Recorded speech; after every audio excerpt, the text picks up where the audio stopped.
ഉപ്പും മുളകിലും മെർലിനായിട്ട് അഭിനയിക്കുന്ന അനീന എന്ന് പറഞ്ഞിട്ടുള്ള നടി ഈ ഒരു പെൺകുട്ടി സിനിമയിലൊക്കെ അഭിനയിക്കുന്നുണ്ട്. ഇപ്പോൾ ലേറ്റസ്റ്റായിട്ട് നിവിൻ പോളിയുടെ ഇറങ്ങിയ ഒരു സിനിമയിൽ അഭിനയിച്ചിട്ടുണ്ടായിരുന്നു.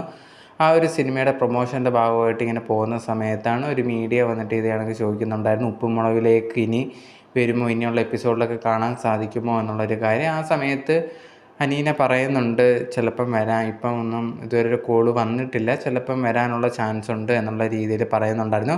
അതിൻ്റെ കൂടെ തന്നെ ചോദിച്ചൊരു കാര്യം എന്ന് പറഞ്ഞു കഴിഞ്ഞാൽ, ഉപ്പും മുളകിലേക്ക് ബാലു നീലും, അതായത് ബിജു സോപാനോ അതുപോലെ തന്നെ നിഷ സാരംഗും തിരിച്ചു വരുമോ, മടങ്ങി വരുമോ, അതിനെക്കുറിച്ച് എന്താണ് അനീനയ്ക്ക് പറയാനുള്ളത് എന്നുള്ളൊരു കാര്യവും ചോദിക്കുന്നുണ്ടായിരുന്നു. ആ സമയത്ത് അനീന പറഞ്ഞൊരു കാര്യം എന്ന് പറഞ്ഞാൽ, എനിക്ക് ഇതുവരെ അറിയത്തില്ല അവർ വരുമോ ഇല്ലയോ എന്നുള്ളൊരു കാര്യം. അത് എൻ്റെ അടുത്ത് അങ്ങനെ ഒന്നും പറഞ്ഞിട്ടില്ല, ചിലപ്പം വരാം എന്നുള്ളൊരു കാര്യവും പറഞ്ഞിട്ടുണ്ടായിരുന്നു, ഉറപ്പില്ല എന്നാണ് അനീന പറഞ്ഞിട്ടുണ്ടായിരുന്നത്. ഇതിന് ശേഷം കുറേയധികം പേര് കമൻറ്റ്സ് ഇട്ടിട്ടുണ്ടായിരുന്നു, നീലുവും ബാലുവും ഒക്കെ തിരിച്ചു വരണം എന്നുള്ളൊരു കാര്യം. ഇപ്പം നീലു ഉണ്ടെങ്കിൽ ഏഷ്യാനെറ്റിലെ ഒരു സീരിയലൊക്കെ അഭിനയിക്കുന്നുണ്ടായിരുന്നു. അപ്പം അതിൻ്റെ കൂടെ തന്നെ ഇതും കൂടെ വന്ന് അഭിനയിക്കണം എന്നാണ് കുറേയധികം പേര് പറയുന്നുണ്ടായിരുന്നത്.